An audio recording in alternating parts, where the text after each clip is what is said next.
Hey guys, Chapter 5 here with episode number 13 of the Brighton career mode on FIFA 21. We're back after a few days off and we're starting on season number 2. You can see here, starting off with some sales, some players that have left the club through the last few months. Obviously not in a transfer window, but some bad news.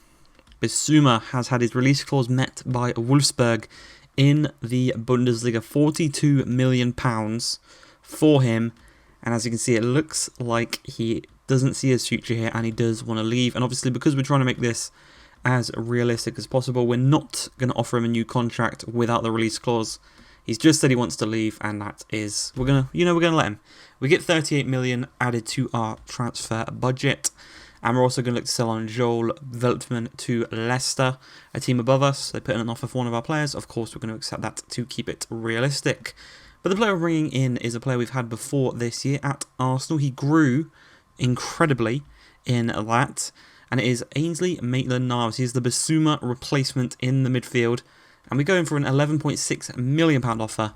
Arteta is absolutely fine with it, and it's brilliant to see. And going into his squad role and his contract and whatnot, maybe he's going to be on a little bit more wages per week than Bissouma. I think he's a little bit older as well, but we've had him before. We know how good he can be, and hopefully he can just recreate that form and that just absolutely class, how good he was for the Arsenal career mode.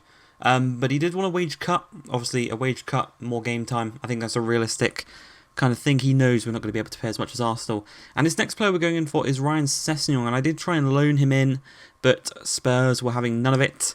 So he went straight in with a £20 million offer with a nice little sell-on clause of 20%. They wanted to get rid of the sell-on clause and just add a bonus $4 million on top of that. And, well, Nuno Espirito Santo does not want Ryan Sessegnon in his plans, apparently. He's only 21, which is incredible. He feels like he's been around for ages, but he's only 21. Again, important first-team role, 5 years. I've said it 5 times already, but he's only 21. He's going to be here pretty much the whole career mode. And we obviously need backup for that left wing-back position. He's going to come in and be the first-teamer.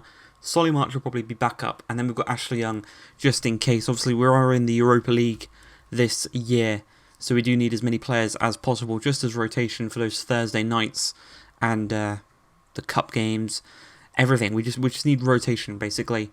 As we can see, Veltman is sold. He will be going to Leicester for £9 million. And we're going to go in for another English midfielder that I thought would be good as a bit of a Lallana replacement, seeing as Lallana is in his mid-30s right now. We do want to get a player with a bit of experience, so another former Arsenal player, former Southampton player, I do believe, Oxlade-Chamberlain, and a now former Liverpool player for £18.4 million. Jurgen Klopp was happy to see him go, and we are going to look to pick him up. He's on quite big wages, and he did want a crucial first-team role.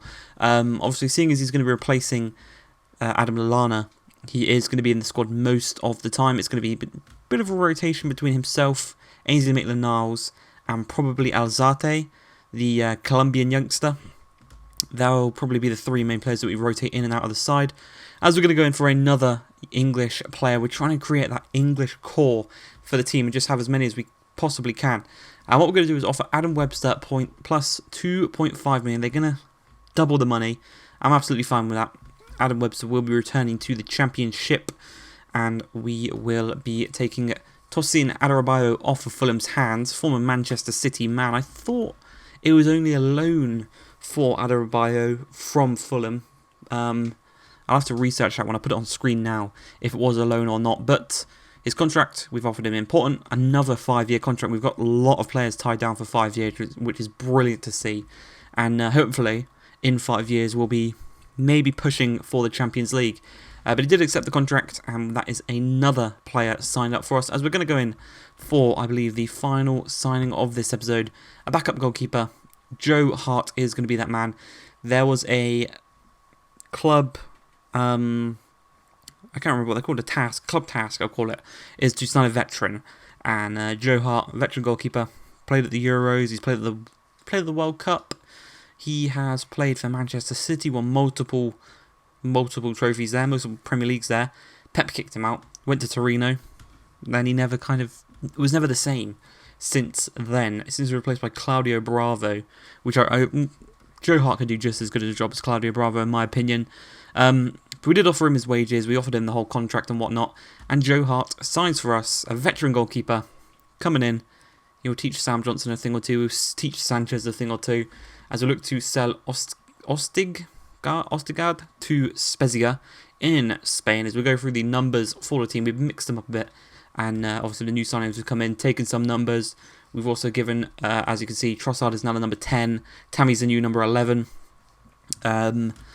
Sessegnong's come in, taken number 3, but overall I think the squad is very good, and it is definitely one that can compete for the Europa League this season, not needing to the final day. I think we can secure Europa League with a few games in hand, and maybe even win a trophy or two, maybe a trophy this season, maybe the FA Cup, maybe the Carabao Cup.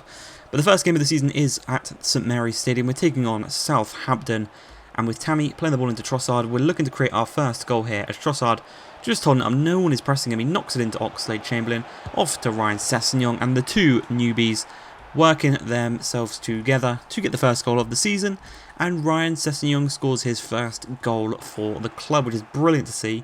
They've got a goal-scoring left wing-back. But we're not done there as Trossard charges through on goal. 21 minutes into the game, he's going to cut inside with a nice little Ronaldo chop. Maitland-Niles takes it down, shot's blocked, dribbles up to the edge of the box, and we're actually going to make a free kick here with James Ward-Prowse giving it away, 23 yards out. Trossard stands over it. We know he's quite dangerous from set pieces. He's not quite scored one yet, but he's been very close. Will he score this one? And again, it's well saved by the goalkeeper. He challenges the keeper every time. He either hits the post or he forces the keeper to make a wonder save. And there's no difference right there, as it is still 1-0. But Dunk comes into the midfield, wins back the ball. Trossard knocks it through to Tammy Abraham. He's past the back line. He's pretty much one-on-one with the goalkeeper at this point. He just gets it onto his stronger right foot, and he just places it past the keeper, doubling our lead in the game. 2-0 is now the scoreline. Tammy Abraham has his first goal of the season, the first of many for our top goal scorer from the previous year. And hopefully he can recreate that this season. Maybe even break the 20 goal mark for this one, as Sessegnon into Dunk again, starting all of our attacks with Lewis Dunk. As Tariq Lamptey charges through 1-on-1 on goal, but he is just offside. And that, you've got to think that was a guaranteed goal there, making it 3-0 before half-time. But unfortunately for ourselves, he was just offside. As Trossard goes for a strike, trying to get his first goal of the season. Denied by the keeper, cleared upfield, but not the best of clearances, as it is taken down by Trossard. A little 1-2 with himself and Sessegnon striking it across goal. And again, well saved by the goalkeeper. Still 2-0 to ourselves though. Not really looking like conceding either in this game, as Lamptey charges forward. 3 men in the middle to aim at.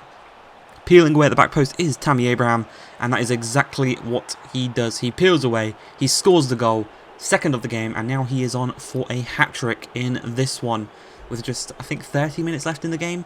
So he is looking well on form this season. You know, he's been training in the pre-season, he's been training in the off-season, when everyone else has been on their holidays. He's been hitting the gym, he's been getting stronger, he's been getting faster. And with the Ox charging down this left-hand side, plays it into him, one touch on his left foot, strikes it home. And that is the perfect hat-trick for Tammy Abraham. A right foot goal, a header, and now a left-footed goal. 4-0 is the scoreline. And you know what? We're going to take Tammy off. We're going to rest him up for the next game. 20 minutes worth of rest for himself. We've sent on McAllister, and we've also sent on Solly March, and we're just trying to rest him out as Connolly tries to make it 5. Both of his shots are unfortunately blocked. They do clear away the ball. But we did bring on McAllister, Connolly, and Solly March for that one, just to give the other boys a bit of a run out. But Tammy Abraham collects his match ball, and we do end the game as a nice little 4-0 victory to start off the season. Pretty much the perfect way to kick the season off, and we're getting asked a couple of questions to end off the episode, just about the new players, how they're fitting in, whether I think they were the correct signings and whatnot. I've read the comments on who you want me to sign. That will be done in the next episode. I hope you guys have enjoyed this one though. If you have, please like, subscribe, and peace.